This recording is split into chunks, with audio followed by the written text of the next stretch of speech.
अस्सलाम वालेकुम दोस्तों, मैं उम्मीद करता हूँ आप बिल्कुल ठीक ठाक होंगे। दोस्तों आज है 9 नवंबर सन 2025 और दिन है इतवार का। दोस्तों आज की वीडियो में आपके साथ आज की जो 4 से 5 मिक्स न्यूज़ हैं वो शेयर कर रहा हूँ और ओमान की तरफ से एक सकाफ़ती वीज़ा जो स्पेशल वीज़ा है वो मुतारफ़ करवाया जा रहा है। इसकी फ़ीस के हवाले से और इसकी रिन्यूअल के हवाले से भी आपके साथ इस वीडियो में कुछ जो थोड़ी सी मालूमात है वो शेयर कर रहा हूँ।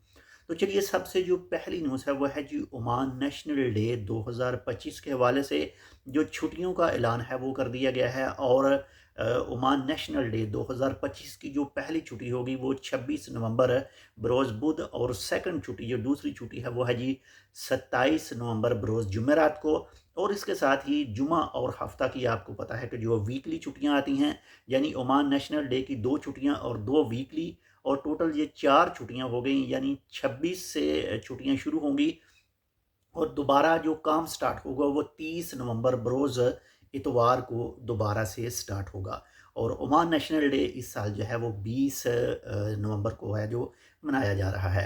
इसी के साथ ही नंबर 2 पर जो न्यूज़ है वो है जी मिनिस्ट्री ऑफ लेबर की तरफ से कहा गया है कि जो नेशनल डे की छुट्टियां हैं ये तमाम वो चाहे सरकारी इदारे हैं या फिर प्राइवेट इदारे हैं, इनमें जो काम करने वाले लोग हैं उनके लिए भी ये छुट्टियां हैं। लेकिन अगर किसी भी इदारे को, किसी भी फ़र्द को काम की ज़रूरत है, यानी छुट्टियों के दौरान भी वो चाहता है कि उसका वर्कर काम करने के लिए आए, तो मिनिस्ट्री ऑफ लेबर की तरफ से कहा गया है कि जो वो छुट्टियों के दौरान काम करेगा तो या तो उसका मुआवजा उसको देना चाहिए या फिर इसी के सेम दूसरे दिनों के अंदर जो है उसको 2 छुट्टियां जो है वो देनी पड़ेंगी, देनी चाहिए, ताकि उसका जो हक है वो उसको मिल सके। तो इसी के साथ ही नंबर 3 पर जो न्यूज़ है वो है जी ओमान जो मखसूस किस्म के वीज़ा है वो मुतारफ़ करवा रहा है। और वो वीज़ा है जी सकाफ़ती वीज़े, यानी कल्चरल वीज़े, ताकि जो ओमान के अंदर लोग आ सकें जो भी हुनरमंद हैं, जो ज़्यादा चीज़ें ये सकाफ़त के हवाले से हैं, तो उनको वीज़ा दिया जाए। और ये वीज़ा उनकी फैमिली के साथ भी है, उनके रिश्तेदारों के लिए भी है। और ये वीज़े की जो एंट्री फ़ीस है वो 50 रियाल है। और इसकी रजिस्ट्रेशन की फ़ीस जो 10 रियाल है।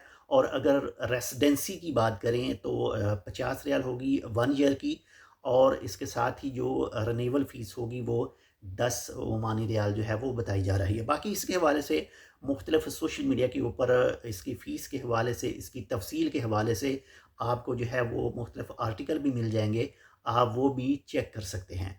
तो ये एक अच्छी खुश आन बात है, ताकि मज़ीद जो लोग हैं वो ओमान के अंदर इंटर हो सकें और लोगों के साथ, दूसरे ममालिक के साथ जो है वो भी फ्रेंडशिप में इसका जो है वो इजाफ़ा भी देखने को मिलेगा। इसी के साथ ही नंबर 5 पर जो न्यूज़ है वो है जी करात के इलाके से 3 एशियाई अफराद को गिरफ़्तार किया गया है और उनके पास काफ़ी ज़्यादा तादाद में मंशियात मौजूद थी, उनको पकड़ा गया और जो कानूनी कार्रवाई है उनके ख़िलाफ़ की गई। जो भी ओमान के अंदर गैर कानूनी काम करता है इसी तरह के, या फिर इसके अलावा चोरी चिकारी के या फिर इसके दूसरे, तो लाज़मी तौर पर उसको उसका नतीजा जो है, उसका जो खमियाजा है वो भुगतना पड़ता है, वो चाहे जेल की सज़ा हो या फिर उसको मुल्क बदर किया जाए। तो आप लाज़मी एहतियात कीजिए, बिल्कुल सुकून से रहिए ओमान के अंदर, ताकि आपके ख़िलाफ़ कोई भी कानूनी कार्रवाई ना की जाए, यानी कोई भी जो गलत काम करेगा उसके ख़िलाफ़ कार्रवाई लाज़मी की जाएगी। तो मुहतात रहिए, इंशाअल्लाह मिलते हैं आपसे दूसरी अपडेट के साथ, तब तक के लिए अल्लाह हाफ़िज़।